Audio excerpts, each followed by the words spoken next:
एक कथा के अनुसार माता सीता जब बचपन में अपनी सहेलियों के साथ बगीचे में खेल रही थीं, माता सीता के कान में कुछ आवाज सुनाई देती है, जहां एक तोता का जोड़ा पेड़ पर बैठे हुए भगवान राम और माता सीता के बारे में बातें कर रहे थे। उनकी बातों को सुनकर माता सीता का ध्यान उन पर गया। मादा तोता बोल रही थी कि अयोध्या के राजकुमार राम काफी प्रतापी राजा होंगे, उनसे यहाँ की राजकुमारी सीता का विवाह होगा। माता सीता जोड़े तोते के मुख से अपने भविष्य के बारे में बातें सुन काफी अचंभित हुई, जिसके बाद उन्हें अपने बारे में और जानने की इच्छा जागृत हुई। इसीलिए उन्होंने अपनी सखियों से कहकर उन दोनों पक्षियों को पकड़ लिया। फिर माता सीता ने उन दोनों से पूछा कि भविष्य के बारे में इतना ज्ञान तुम्हें कहाँ से मिला। उन पक्षियों ने बताया कि इससे पहले हम महर्षि वाल्मीकि के आश्रम में रहते थे, जहाँ हर रोज महर्षि के द्वारा राम और सीता के जीवन के बारे में बताया जाता था।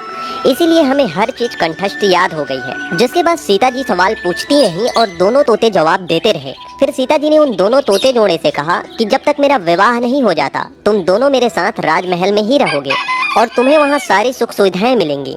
सीता जी की बात सुनकर तोता का जोड़ा घबरा गया।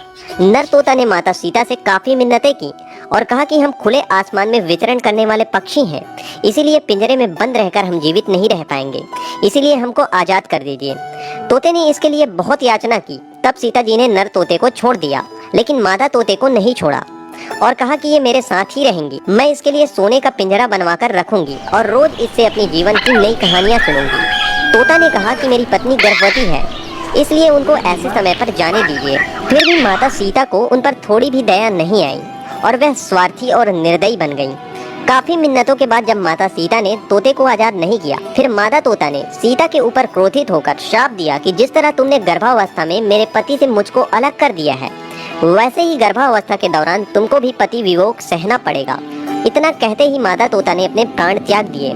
उसके कुछ समय बाद नर तोता ने भी अपने प्राण त्याग दिए और मित्रों, कहा जाता है कि अगले जन्म में वही तोता धोबी के रूप में जन्म लिया, जिसने माता सीता के चरित्र पर उंगली उठाई थी, जिसके बाद भगवान राम ने सीता को गर्भावस्था के दौरान त्याग कर दिया था। मित्रों, आपको हमारे द्वारा दी गई सनातन धर्म की जानकारी अच्छी